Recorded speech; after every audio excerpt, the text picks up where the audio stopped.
fait. Attaquons. Allez. Bonsoir à tous ceux qui sont là. On a pris un petit peu de temps pour s'installer ce soir. C'est vendredi, la fin de la semaine, c'est difficile. Donc, je suis Priscille Evenet, qui ai lancé cette petite initiative sur le partage des personnes de mon réseau avec mon réseau et surtout les choses très sympas qu'elles font. Et donc, aujourd'hui, on va reparler d'agilité, mais on va changer un petit peu d'angle. Donc, je vous présente Laetitia Vangy, qui va se présenter un peu plus en détail. Bonsoir. Et Guy Leva, que vous connaissez déjà un petit peu. Alors, Laetitia, nous t'écoutons. Eh bien, je suis formatrice d'anglais dans un centre de formation par alternance à Paris. C'est le campus Montsouris. Et eh bien, j'utilise une approche différente de l'approche traditionnelle dans ma pédagogie, voilà, dans mes cours d'anglais. Et grâce à l'intervention de Guy qui m'a initiée à l'agilité, Scrum et tout ça. Et j'ai pu faire l'expérimentation et je continue toujours l'expérimentation auprès de mes groupes et ça marche très très bien. Très bien. Guy, un petit mot sur toi? Oui, moi je suis coach agile. Donc j'ai initié Laetitia qui a dû traverser des pierres brûlantes pour connaître l'agilité et la mettre en place dans ses classes. C'est vrai qu'il y a 2 ans, j'étais Scrum Master à l'époque et je lui racontais mes problèmes d'équipe, comment ça marchait mal. Et puis elle m'écoutait gentiment et patiemment, on partageait un petit peu ces moments. Et puis un jour, elle s'est dit, mais c'est vrai, Scrum, pourquoi je ne le mettrais pas en place dans les lycées, dans mes classes? Pourquoi je n'expérimenterais pas une autre façon d'enseigner où les élèves seraient autonomes en équipe au lieu de déverser un peu mon savoir et qu'ils notent chacun dans leur coin? Ce serait plutôt de créer des équipes autonomes et puis les faire interagir entre elles un petit peu comme dans une entreprise, en fait, tout simplement. Moi, c'est vrai qu'à ce moment-là, j'étais dans une phase de réflexion aussi parce que j'animais des petits cours de théâtre, je faisais plein de petits ateliers, mais je me posais la question de comment essayer de raccrocher tout le monde parce que je veux laisser personne dans mes cours. Et bien oui, c'est vrai que quand j'entendais Guy parler de l'agilité, il me le faisait en anglais parce qu'à ce moment-là, on faisait un échange de compétences, photo et cours d'anglais. Et je me suis dit, mais oui, c'est ça, il faut que j'essaie ça parce que c'était concret. Je suis dans un centre de formation par alternance, il y a l'entreprise et l'agilité, c'est ce qui se fait en entreprise. Et voilà, on a testé l'aventure. Ouais, donc du coup, ce qui s'est passé, c'est que je lui ai dit, fais un petit test avant de te lancer sur toute une classe, fais des tests, fais des petits ateliers sympas.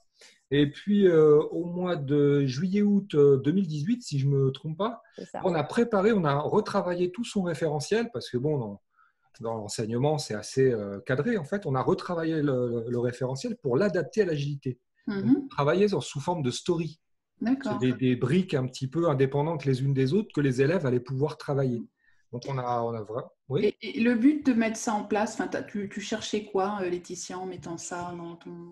Mais je cherchais vraiment plus d'engagement de la part des apprenants et vraiment qu'ils soient acteurs de leur apprentissage parce que je les trouvais plutôt consommateurs, plutôt passifs. Et je me dis, en étant beaucoup plus acteurs, beaucoup plus engagés, ils apprendront davantage déjà. Et j'avais envie que ce soit une belle expérience pour eux aussi.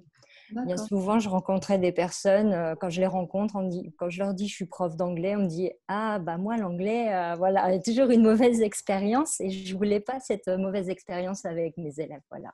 D'accord.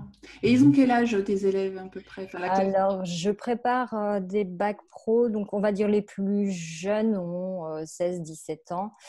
Et en moyenne, j'ai des BTS aussi, on est autour de 20-25 ans. Après, il y a des reprises d'études aussi qui sont un peu plus âgées. Et j'avoue que ça fonctionne très, très bien avec des BTS qui ont un peu de maturité. Et les bacs, au début, il faut plus les accompagner, mais ça, ils jouent le jeu dans l'ensemble et ça fonctionne plutôt bien. Et donc, avec Guy, vous avez refait les référentiels, écrit ces petites stories, et puis ensuite, comment ça s'est passé? Vas-y. Je suis trop bavard, vas-y. Oui, bah, de toute façon, c'est vrai il fallait voir comment adapter le référentiel qu'on nous donnait par rapport à mes bacs, parce que le but, c'est quand même de préparer un diplôme. Et on a aussi des évaluations qui ne rentrent pas vraiment dans l'agilité, puisque c'est un peu sanction, l'évaluation. Donc, on a essayé de réfléchir autour de ça. Et on a démarré avec une classe pilote de première bac pro, avec l'autorisation du campus. Et Guy m'a coaché aussi, hein, puisque moi aussi, je démarrais là-dedans. Il m'a coaché sur les premiers cours. Il est intervenu déjà pour expliquer aux jeunes ce qu'était l'agilité et puis autour d'un petit atelier, travailler autour de la notion d'équipe et tout ça qui est au cœur de l'agilité pour commencer. C'est ça. Exactement. J'ai eu le plaisir de rencontrer 2 fois toute une classe. Ouais. Pour un coach d'entreprise, c'est un vrai challenge parce que les jeunes, ils n'ont pas de filtre, hein. Si quelque chose qui ne va pas, tu ressens tout de suite avec eux. Mais c'est intéressant, c'est un public qui est curieux. Les jeunes apprenants, ils sont curieux, ils sont ouverts d'esprit, ils sont facilement déconcentrés. Et puis, par contre, ils aiment la nouveauté. Et une fois qu'ils sont engagés, ça marche plutôt bien. Ça, c'est plutôt Laetitia qui pourra en témoigner parce qu'elle les a vus sur le long terme. Mais travailler en équipe, ce n'est pas quelque chose qui est naturel dans l'éducation. Non. En général, c'est 1 ou 2 fois lors de moments bien particuliers. Et en entreprise, en revanche, c'est de plus en plus le cas. Toutes les entreprises ne fonctionnent pas comme ça. Donc, vu que c'est des alternances, c'est déjà les préparer à se confronter au monde du réel. On ne choisit pas les équipiers dans l'entreprise. Donc là, on a essayé un petit peu les 2 techniques. Au début, ils n'avaient pas le choix et puis en fait, ils se sont quand même remis par affinité. Mais voilà, dans l'entreprise, il y a des contraintes énormes.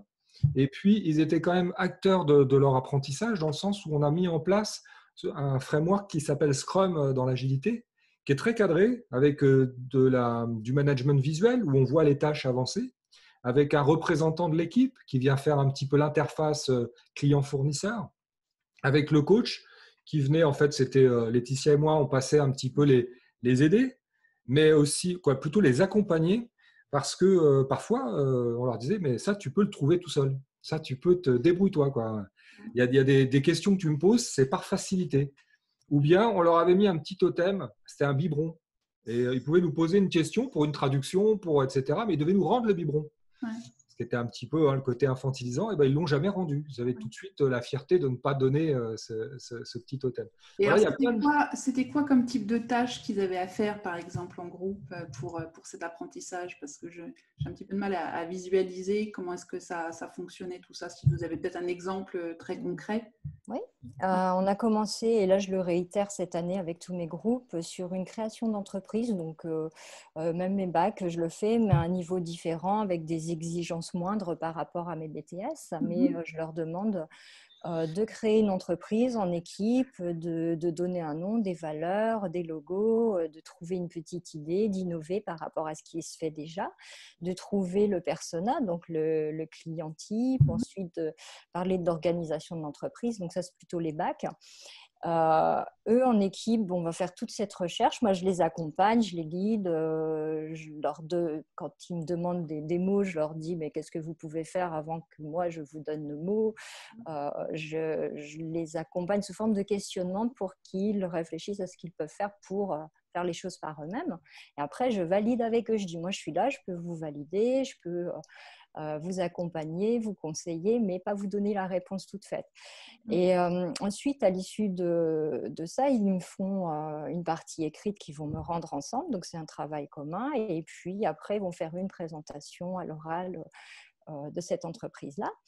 Et par la suite, on continue comme en entreprise et ils vont devoir retrouver quelqu'un recruté. Donc, ils vont être amenés à faire des fiches de poste, un profil type, préparer l'entretien d'embauche en anglais, trouver les questions types, faire le CV et la lettre de motivation également pour eux jouer le jeu, être recrutés dans d'autres équipes et tout ça. Donc, voilà, on tourne comme ça. Je fais des ateliers de design thinking sur les conditions conditions de travail, il y a une problématique, on pose les difficultés, les impacts, et puis on essaye de trouver des solutions.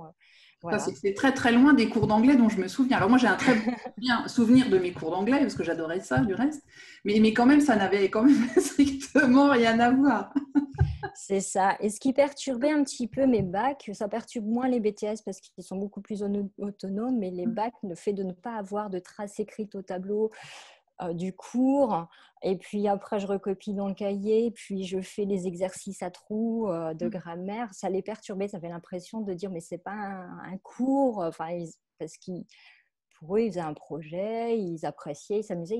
Concrètement, ils n'avaient pas de traces. Et puis après, donc, on a refait un point ensemble parce qu'il faut savoir s'adapter. Et à leur demande, j'ai fait OK, on va faire un petit point 15 minutes avant. Et je dis, allez, qu'est-ce que vous avez vu pendant cette séance? Donnez-moi tout, le vocabulaire, la grammaire, qu'est-ce que vous avez appris? Puis ils ont vu le tableau complètement rempli. Ils ont fait, ah oui, on a appris des choses en fait.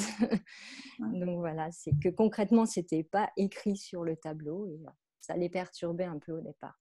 D'accord. Et cet exercice que tu leur fais, alors j'imagine que ça dure sur plusieurs semaines, là, du coup, cette création, c'est en lien avec leur scolarité, le cursus qu'ils sont en train de suivre au global? Oui, tout à fait, parce que de toute façon, on a l'entreprise, le monde professionnel, acquérir le lexique, savoir parler de son entreprise aussi. Donc là, ils seront plutôt très à l'aise. Ouais, ils seront à l'aise par rapport à ça. Ah, c'est clair. Mais même par rapport aux épreuves, pour les préparer aux épreuves, c'est plus moi qui leur donne la documentation. J'en ai en réserve pour les examens blancs et tout ça, mais je leur donne des liens Internet, je leur demande de faire cette démarche d'aller chercher, je ne sais pas, par exemple sur BBC, USA Today, je leur donne des liens, je leur donne des consignes en disant, voilà, je veux que ce soit par rapport à tel thème, et puis vous me trouvez l'article, et puis on voit ensemble si c'est trop technique ou pas, voilà. Et après, ils font le compte-rendu. C'est eux qui font les documents, qui génèrent les documents, qui travaillent dessus, et moi, je les accompagne dans tout ça. C'est une approche très innovante. Et donc, à part donc tu as parlé du technique du Scrum Master, il y a d'autres outils de l'agilité que vous utilisez ou c'est les seuls pour le moment? Alors, j'utilise le feedback.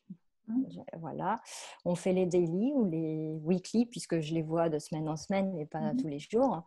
On fait toujours un point sur ce qui a été fait, sur les difficultés s'il y en a eu ou s'il n'y en a pas eu, pourquoi, expliquer un petit peu pourquoi ça marche bien aussi. Et ce qui est envisagé sur la séance, qui fait quoi, voilà, on fait ça. Et puis, je n'ai pas fait la rétro avec des actions menées, mais à la fin, je fais quand même une petite rétro avec eux en fin de projet pour savoir qu'est-ce qu'on garde, qu'est-ce qu'on améliore et tout ça. Et ils font des projets comme ça toute l'année ou il y a quand même des cours classiques de grammaire, de conjugaison? Non, je fais tout sous forme de projet parce que la grammaire, en fait, on les voit à travers les projets. Voilà, par exemple, sur la création d'entreprise, je sais qu'ils vont utiliser en anglais des temps différents. Donc, il y aura du présent simple pour la caractéristique d'écrire. Il y aura du prétérit pour comparer avec ce qui s'est fait et du present perfect. Donc, à l'intérieur, je leur dis, vous avez la mission, vous avez la tâche aussi de faire ça, de vous renseigner. Ils vont sur Internet trouver la règle. Moi, je les guide en disant, vous me trouvez la règle, comment on forme, dans quel cas on l'utilise et tout ça. Et par la suite, je demande soit à un membre de l'équipe ou soit collectivement d'enseigner la règle à la classe. Et moi, je suis là en appui pour corriger, approfondir, poser des questions pour aller pour compléter tout ça. Et ça, c'est aussi l'approche des 4C avec laquelle on travaille aussi. L'agilité, les 4C. De toute façon, les 4C, c'est agile, c'est une pédagogie. C'est quoi les 4C? Alors, les 4C, il faudrait peut-être l'expliquer un petit peu. Oui, parce que tout le monde nous demande, tous ceux qui nous regardent. C'est une pédagogie accélérée, aussi inversée. C'est un mélange de pédagogie inversée, accélérée, où on utilise beaucoup de connexions, on fait appel à beaucoup de choses comme le visuel, l'image, le son. Un exemple. Un exemple, vas-y. Alors, si par exemple, je te dis, je voulais t'enseigner l'agilité, Priscille, je te dirais, en fait, avant de commencer, on va prendre 5 minutes sur un tableau, sur un board, sur un support, avec des post-it, c'est encore mieux, parce que nous, on adore les post-it, les coachs agiles. Mets-moi tout ce que tu connais sur l'agilité. Mets-moi tout ce que tu connais. On est à plusieurs. Et puis, on ne sait pas trop. Peut-être qu'on sait, peut-être qu'on ne sait pas. Peut-être qu'on va inventer, innover. On va s'inspirer de ce que veut dire le mot. Et on va mettre plein de choses. Mais ça, c'est déjà de l'apprentissage parce qu'on va se tromper, on va faire des erreurs. Et du coup, on va être plus attentif à la réponse derrière. Et du coup, quand le sachant, le professeur, le formateur va amener sa réponse, on sera d'autant plus attentif. Et du coup, une fois qu'on a la réponse, il aura expliqué, le sachant dit voilà, ça c'est effectivement agile, ça ne l'est pas. Maintenant, on va faire un atelier. Donc, on va le vivre. Et bon, on va faire un atelier où on va mettre en pratique l'agilité. Je parle de l'agilité, ça aurait pu être l'anglais, n'importe quoi. Mais du coup, c'est un système, les 4C. Hein, tu connais mieux que moi, du coup, Laetitia, tu me corriges si Le C, c'est ce que disaient les post-it que tu mets en place, c'est pour la connexion par rapport à ce que tu connais déjà, puisque dans l'apprentissage, on essaye toujours de faire appel à ce qu'on connaît déjà. Et comme tu disais aussi, après, il y a l'interaction entre les gens, donc connexion aux gens, et le sachant qui va parler du concept. Voilà. Et après, tu parlais de la mise en pratique, et en anglais, ils font concrete. Donc, c'est encore un essai pour la mise en pratique. Et après, il y a la conclusion, c'est-à-dire des actions à mener, qu'est-ce qu'on met en place et tout ça. Qu'est-ce qu'on retient? Le contexte. Si je reprends les 4C, c'est ça, le contexte, le premier? Alors, vas-y, redonne. Connexion, c'est la connexion. Ouais. C'est la connexion. Ensuite, c'est le concept.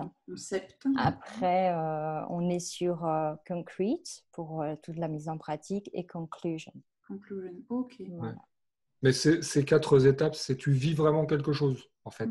Et sur les études qui ont été faites, au bout de 1 mois, 2 mois, 3 mois, même 1 an, il reste davantage d'informations parce que tu as vécu un moment. Et en fait, on a croisé ça avec des émotions, d'où la connexion avec les autres. Et puis, on a vécu quelque chose, on l'a concrètement mis en place. Et ensuite, conclusion, à quoi ça va me servir? Qu'est-ce que je vais en faire plus tard? Donc, on s'est projeté dans l'utilisation de l'information ou de ce à quoi ça m'a servi. Et donc, tu as un bouquin, du coup, ça fait partie vraiment de l'agilité. C'est des coachs agiles qui l'ont sorti, qui s'appelle Training from the Back of the Room. J'espère que l'accent était bon, madame. Mais attends, on a entendu parler de cette semaine de ce bouquin-là. Ouais. Et là, le formateur se met Training from the Back of the Room, il se met en retrait. Voilà, il n'est pas devant à envoyer de l'information, et là, il est en retrait. Et d'où le principe de Training from the Back of the Room. Voilà. Et être en retrait, justement, c'est ce qui est difficile pour certains formateurs, et c'est ce que j'ai expérimenté aussi parce que je ne suis pas… Justement, moi, dans mes cours, j'aime bien tout maîtriser, il faut que ce soit carré, et lâcher prise a été difficile, un bel apprentissage pour moi, et c'est un état d'esprit, il faut savoir lâcher prise, ne plus être dans le contrôle et savoir faire confiance à ses équipes, confiance à ses élèves, en fait. Elle est beaucoup plus relaxe maintenant. Hein. C'est vrai, c'est vrai. Avec maintenant toutes tes classes d'anglais, tu les traites de la même façon? Tous sans exception. Ouais. Et là, j'ai des projets, mais qui sont magnifiques. Ils me font des trucs super. Non, c'est sur la création d'entreprise, mais je vois mes jeunes, ils me rendent des choses, c'est fantastique. Ouais, c'est intéressant de dire que, bon, tu l'as fait 1 année, tu as quand même eu des meilleures notes au final, sur l'examen final, et tu as eu aussi moins de désengagement de la part des élèves. Alors, je ne sais plus comment on appelle ça, abandon scolaire, non? Oui, c'est ça, il n'y a pas eu d'abandon de la matière, on va dire. Et du coup, comme ces collègues se sont intéressés, et puis on a communiqué autour de ça, on a décidé avec Laetitia de proposer des formations directement aux organismes de formation pour qu'on ait l'opportunité d'enseigner aux formateurs et aux enseignants comment mettre en place l'agilité dans leur classe. D'accord. Et donc, du coup, on est en train de créer un site qui s'appelle Educagile et qui propose un parcours de formation sur 4 semaines avec de la partie un peu théorique, des vidéos, de l'apprentissage, des quiz, de la documentation, et 2 gros ateliers de classe virtuelle, puisque maintenant tout se fait en virtuel, de 3 heures chacun. D'accord. Donc voilà, on te tiendra au courant pour la sortie qui devrait se faire début d'année prochaine. Bravo. Et donc là, le but, c'est d'évangéliser un peu, donc de faire connaître à d'autres professeurs, pas seulement dans ton école, mais du coup un peu partout, comment ils peuvent utiliser ces méthodes agiles avec leurs étudiants, eux aussi, pour maintenir l'engagement. Alors, plus qu'évangéliser, excuse-moi, je te coupe, c'est vraiment, ils repartent à la fin de la formation, ils sont capables de mettre en place l'agilité. C'est ce qu'on espère, qu'ils soient capables de mettre en place l'agilité dans leurs cours, comme l'a fait Laetitia. Ouais. Et puis, il y aura des cercles de soutien qu'on va organiser pour qu'ils puissent se retrouver une fois par mois et échanger sur les difficultés et ce genre de choses. D'accord. Mais c'est extrêmement intéressant tout ça. Et donc, vous allez intervenir tous les deux, ça va être des formations en présentiel ou vous allez du coup faire exactement la même chose que ce que Laetitia fait pour former ses formateurs, c'est-à-dire leur donner un projet. Comment ça va? Est-ce que je peux te partager l'écran? Ah ben vas-y, tu as normalement la main en bas. Alors écoute, je partage l'écran. Tac, tac. Voilà, ça doit être celui-ci.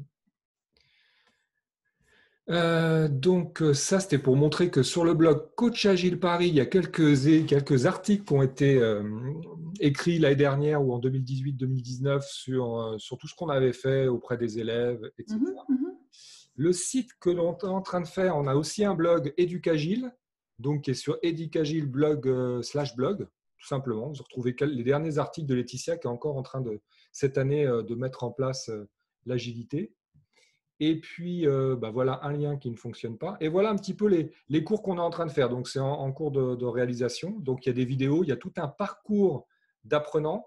Donc, Laetitia est là sur le feedback. Moi, je suis sur les valeurs de l'agilité, quand on sait partager les choses. Mais pendant le parcours de formation, que je vais te montrer ici, il y aura aussi des classes virtuelles de 3 heures. Donc, je ne sais pas si tu vois mon petit curseur. Tout à fait, oui. Voilà, donc la première semaine, effectivement, c'est une plateforme où on va suivre des vidéos, à faire des exercices, suivre des quiz. La deuxième semaine, c'est une classe virtuelle de 3 heures où on va mettre en pratique ce qu'on a appris la première semaine. Troisième semaine, revidéo, parce qu'il y a des concepts quand même qu'il faut assimiler sur Scrum, donc il faut avoir le temps de digérer l'information. Quatrième semaine, on refait encore une classe virtuelle. Et puis, il y a l'évaluation finale, parce qu'on va les livrer un certificat. Et ensuite, on fera un suivi. Et la classe virtuelle, bien sûr, elle se fait de manière agile. C'est logique. Avec les 4 C. Ouais, c'est ça. Ouais. Donc, ils vont vivre l'agilité en apprenant l'agilité. Excuse-moi, Laetitia, je t'ai coupé. On s'est coupé, ouais. C'est une formation qui va durer combien de temps? C'est 1 mois, D'accord. 4 semaines. Après, il y a des cercles de suivi parce que c'est vrai que l'enseignant, le formateur, il va avoir cette sensation, s'il n'y a pas de cercle de suivi, de se retrouver tout seul après une formation. Non, on sera là dans l'accompagnement, des cercles de suivi pour que les uns les autres puissent échanger leurs problématiques. Parce qu'il y a des problématiques. Parfois, tu as des élèves qui veulent quitter l'équipe parce qu'ils veulent aller plus vite tout seuls. Parfois, il y a des équipes qui sont dans l'échec, etc. Comment on fait pour toutes ces problématiques? Il y a toujours des solutions dans l'agilité. Et du coup, voilà, c'est 1 mois. Et puis, il y aura d'autres modules. Bon, c'est le début. Déjà, il faut qu'on éprouve le concept. On va faire un meet-up début décembre. On tiendra au courant.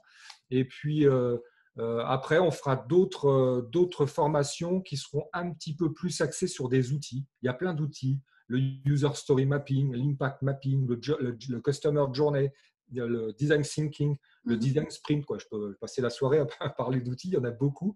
Mais il y en a qui sont vraiment utiles pour autonomiser je ne sais pas si ça se dit, autonomiser les apprenants et puis mettre en perspective tout ça, c'est-à-dire faire en sorte que les élèves continuent à apprendre tout en ayant cette sensation d'être autonomes sur leur apprentissage.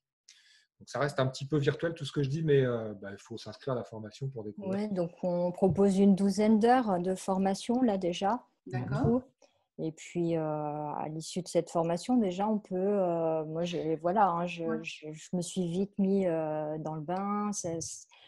On prend vite la main, quoi. Au début, on a peur de faire des erreurs, mais justement, dans l'agilité, on a le droit à l'erreur. On veut tout contrôler, mais non, on ne contrôle pas parce qu'on est sur de l'humain, des interactions. Et il y a un cadre, il ne faut pas dire l'agilité, il y a un cadre aussi. Et on ne part pas dans tous les sens non plus.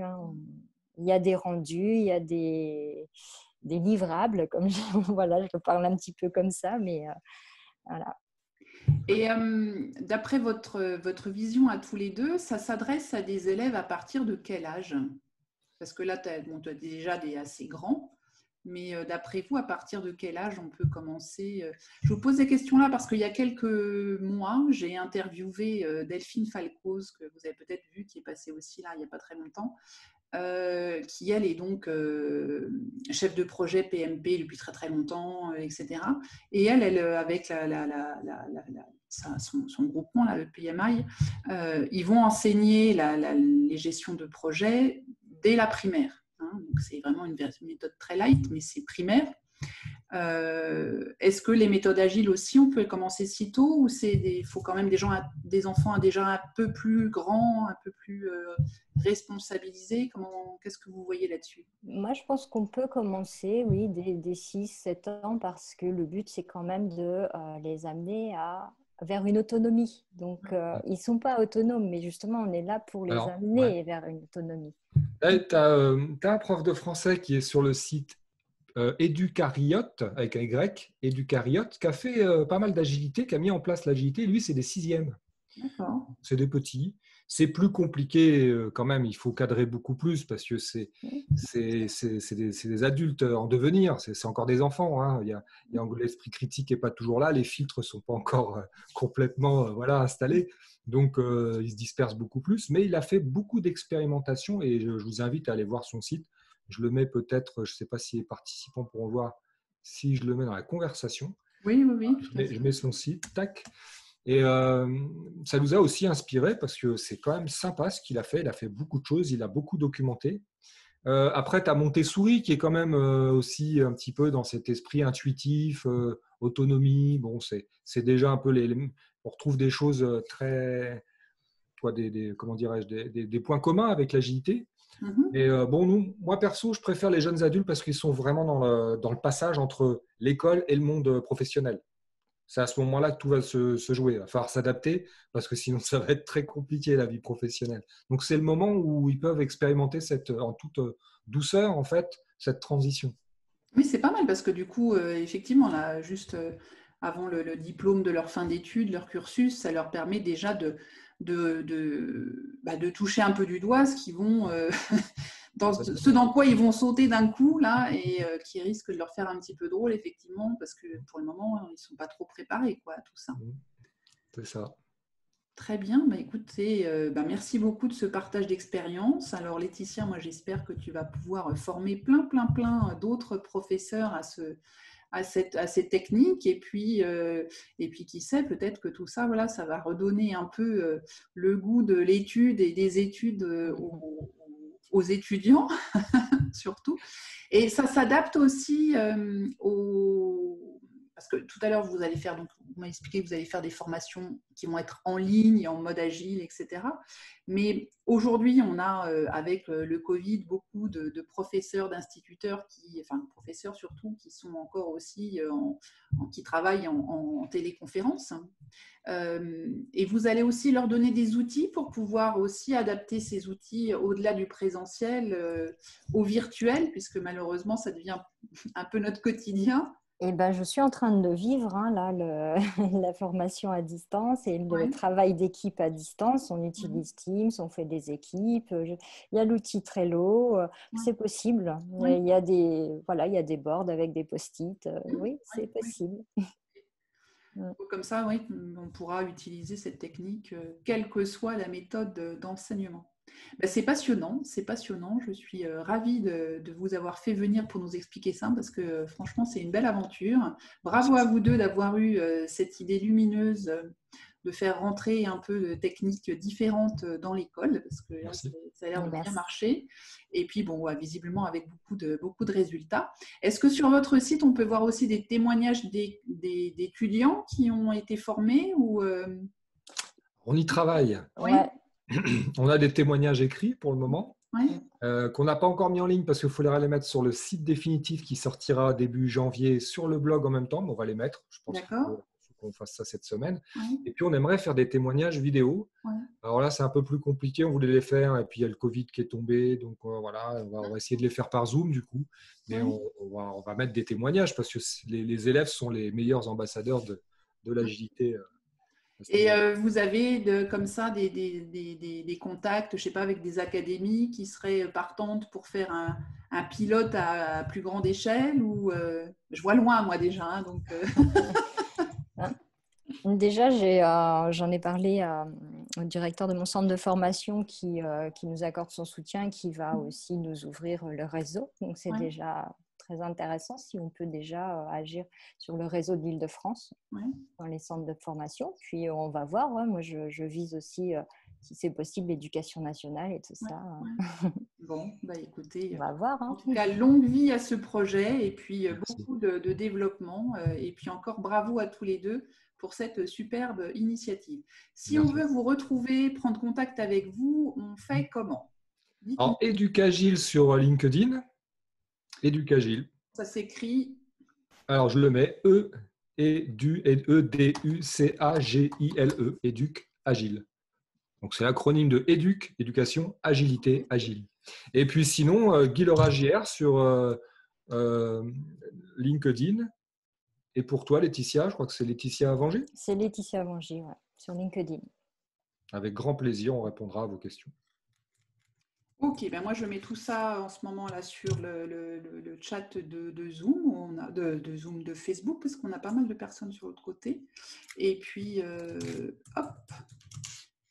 Est-ce qu'il y a des questions d'ailleurs de notre public? Donc, si vous avez des questions, surtout n'hésitez pas à nous en faire part pour qu'on puisse tout de suite les poser à Laetitia ou bien à Guy. Et puis, s'il n'y a pas d'autres questions, sinon on va arrêter pour ce soir. Encore une fois, merci mille fois d'avoir accepté mon invitation à venir nous expliquer cette magnifique expérience. Et puis, j'espère que ça fera plein d'émules. Merci pour l'invitation. Merci, Priscille. Et puis, si vous avez aimé cette interview, vous pourrez la revoir déjà là sur Facebook directement. Elle sera disponible dès demain aussi sur YouTube. Et puis, dès la semaine prochaine, d'autres interviews qui arrivent aussi. Donc, on se retrouve très, très vite. Très bon week-end à vous deux et puis à très bientôt. Bonne soirée. Merci, bonne soirée. Au revoir. Au revoir.